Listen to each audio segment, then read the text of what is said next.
அண்மை செய்தியாக பார்த்து வருகிறோம். டாடா மோட்டார் நிறுவனத்தின் ஜாகுவார் லேண்ட் ரோவர் புதிய மின்சார வாகன உற்பத்தி தொழிற்சாலை தமிழகத்தில் செப்டம்பர் மாதம் தொடங்க உள்ளது. இது தொடர்பான மேலும் விவரங்களுடன் இணைகிறார் எமது செய்தியாளர் ராஜேஷ். ராஜேஷ், வணக்கம். மேலும் விவரம்.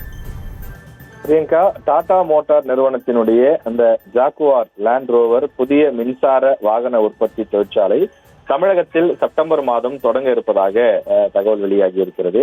ராணிப்பேட்டை மாவட்டம் பணப்பாக்கத்தில் 400 ஏக்கர் பரப்பளவில் சுமார் 9,000 கோடி ரூபாய் மதிப்பீட்டிலே இந்த புதிய உற்பத்தி ஆலை அமைய இருப்பதாக தகவல் வெளியாகி இருக்கிறது. இந்தியாவிலேயே முதலில் அமைய உள்ள புதிய ஆலைக்கு செப்டம்பரில் அடிக்கல் நாட்டு விழா தமிழக முதலமைச்சர் அதனை தொடங்கி வைப்பார் என்றும் தகவல் வெளியாகி இருக்கிறது. அடுத்த ஆண்டு முதல் புதிய ஜாகுவார் லேண்ட் ரோவர் மின்சார வாகன உற்பத்தி தொழிற்சாலை செயல்பட தொடங்கும் எனவும் தகவல் வெளியாகி இருக்கிறது.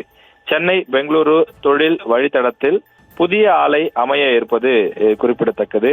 சென்னை துறைமுகம் மற்றும் எண்ணூர் துறைமுகம் வாயிலாக தயாரிப்புகளை ஏற்றுமதி செய்ய தேவையான நடவடிக்கை எடுக்கும் பணிகளும் ஒருபுறம் நடைபெறுவதாக குறிப்பிடப்பட்டுள்ளது.